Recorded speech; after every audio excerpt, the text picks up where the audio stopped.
throughout our lives, we've always tried to avoid certain things in life, certain feelings, certain perceptions. We've also desired certain things, certain perceptions, certain people in our life. These opposites, desire and aversion, are the bright thread that contrasts and holds together this dimension of consciousness. Another way of calling it is desire and fear. For most of us, throughout our lives, we were conditioned very early not to touch a hot stove, not to be around certain kinds of people, to avoid getting out into traffic.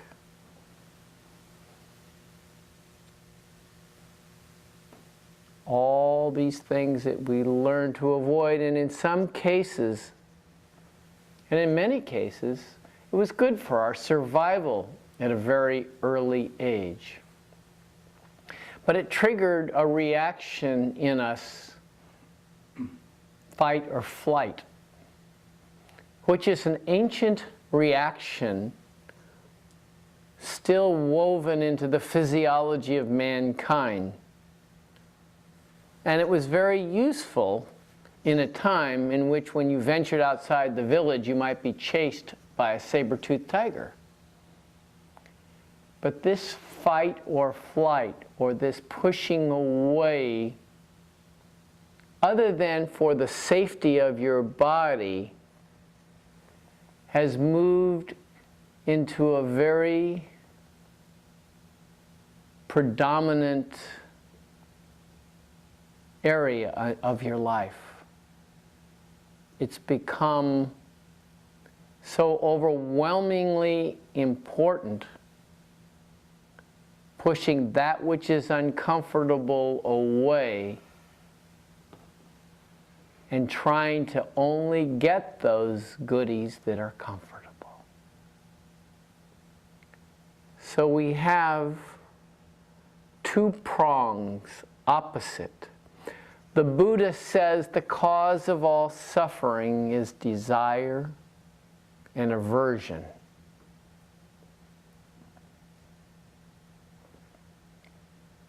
When we push away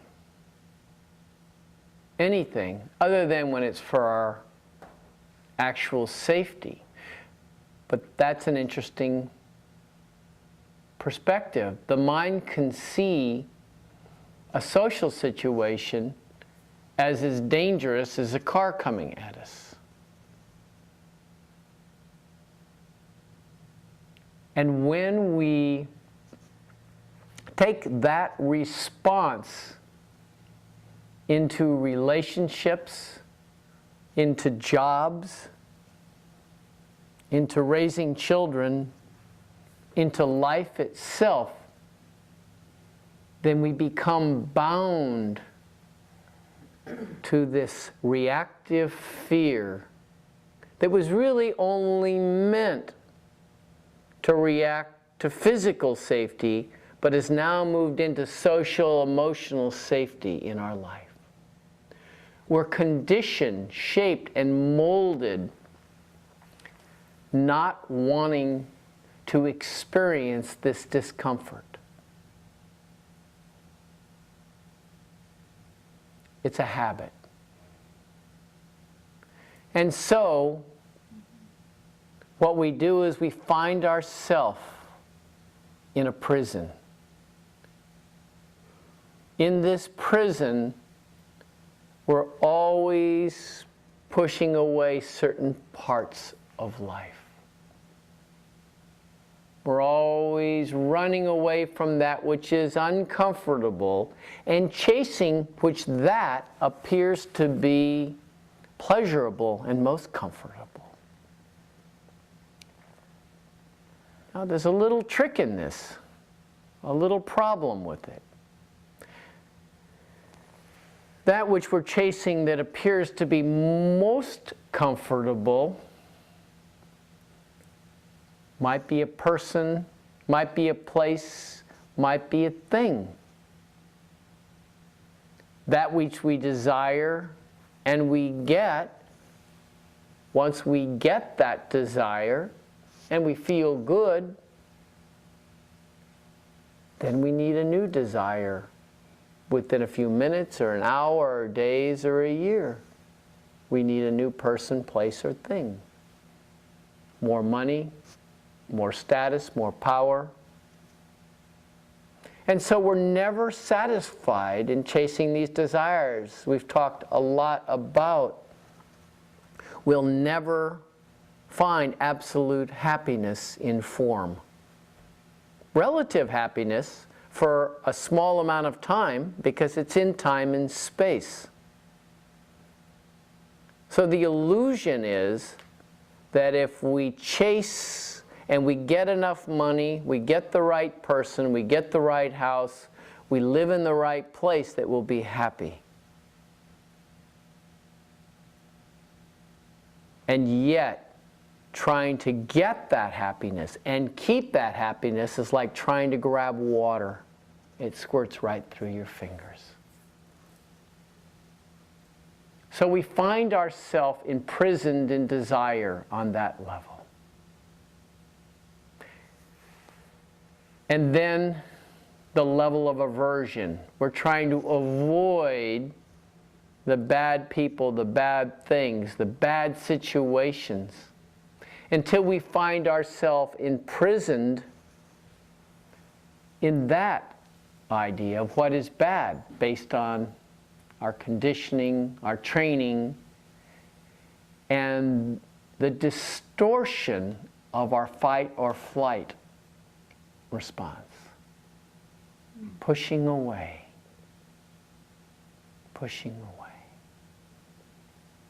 How do we get out of that prison? Desire and fear, attachment and aversion.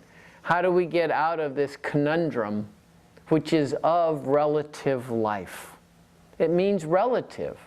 It's part of the opposites in this world in which we live. The only reason that this world exists is the coexistence of opposites. Night and day, on and off, happy and sadness. If you're happy, guess what? The other side of that coin is going to be sadness. It's always swinging. Nobody remains happy, identified with this dimension permanently. We move to the other side of it for some time, and then another side. So there's no absolute fulfillment in relativity. How do we move out of this prison? This constant swinging between the opposites. Just when we think we got the right person, then a problem rises and another problem, and we swing in that person that seems so hopeful, so fulfilling when it first started, becomes the object of all our problems. So things seem to change. So we need to go beyond these appearances. We need to go beyond these opposites. We need to transcend these opposites. How? Understanding, number one. What do I mean by understanding? Beginning to watch, beginning to witness the play of these opposites. Allowing yourself to feel in the body the finest fabrics of thoughts, perceptions, emotions, allowing them to come up, allowing them to be there, because the understanding is that thoughts, feelings, perceptions, people rise within the field of your awareness. They rise within who you are, and that's infinite presence. They are not who you are. Where the problem arises and where you identify with your own thoughts, your sadness, your happiness, your irritation, your fear. That's my fear. In identifying with those thoughts, feelings, and perceptions, you're identifying with the object, albeit a subtle object, in this phenomenal universe. It's always going to change. When you identify and make it mine, then what you do is know that that's constantly in flux. It's constantly in change. It will constantly arise and fall. When you identify with your desires and the object of desires, my husband, my family, my money, my status, and all of that falls away, then there's misery, there's suffering. So we've got to go beyond all of that. What is beyond all of that? The witness, that which is beyond all time and space.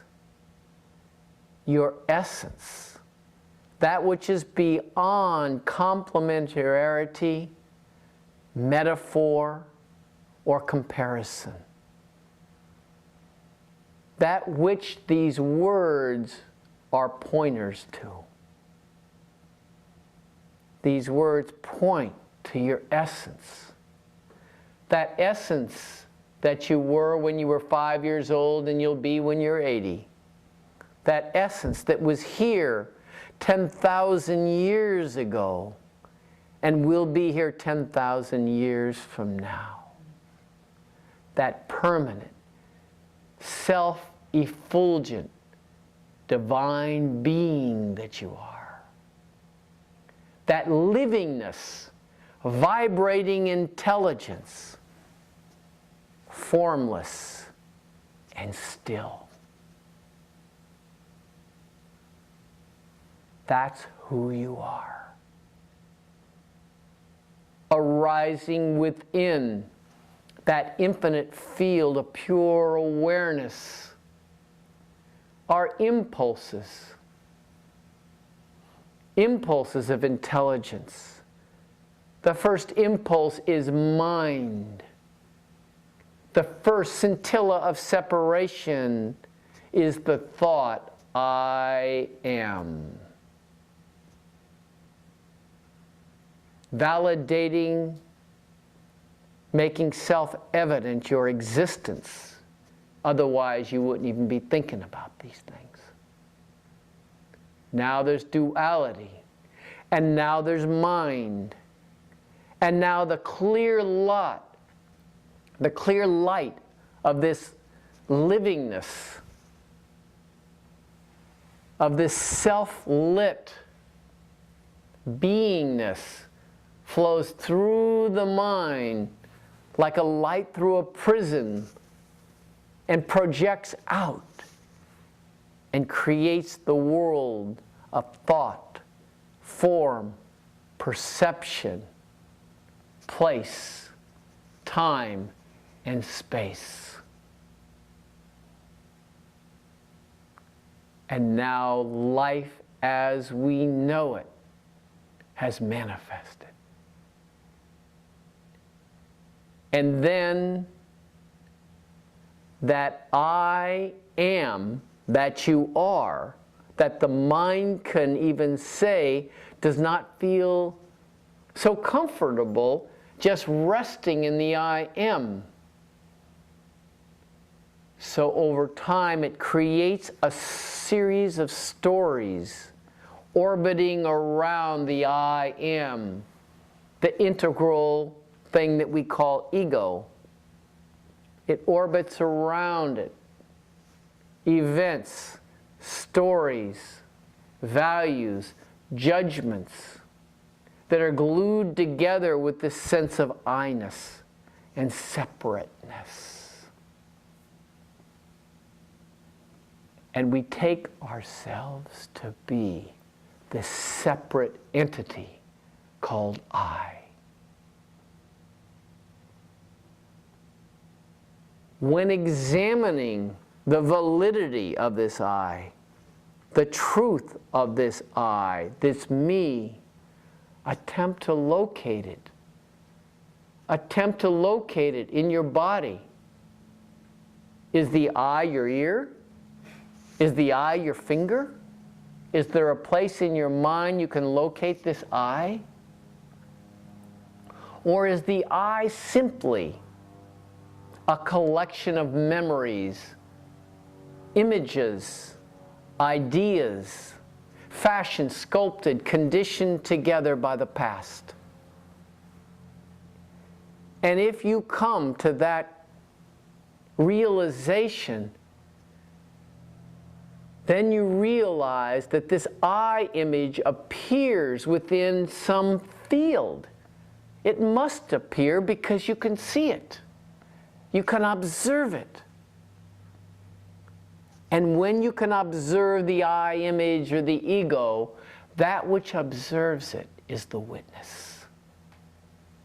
The unbounded, delicious, silky stillness that you are. Formless, silent, without judgment, unconditioned, untainted by the past, that simply watches. That's your essence. And as thoughts and feelings and perceptions rise in your life, simply watch them. You see anything of form that is nourished and you put your attention on continues to grow. But if you simply watch it with neutrality, you become more the watcher and not identified with the thought, perception, or feeling.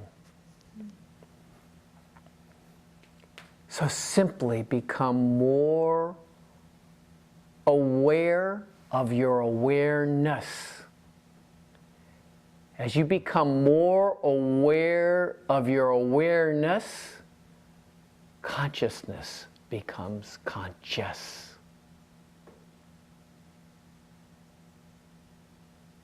Resting, falling, dying into your stillness, watching the feelings that arise in the body, first of all, because the body is what is in this dimension of time and space. It's an expression, the most beautifully perfect expression of what is, manifesting out of the source, out of pure consciousness in this moment. And the impressions, the feelings, the perceptions that come up in this moment also are perfect. They're signals. They're telling you what is. And yet in our lives, how often have we cut off these feelings by turning on the radio or TV or making movement or doing something different to distract us?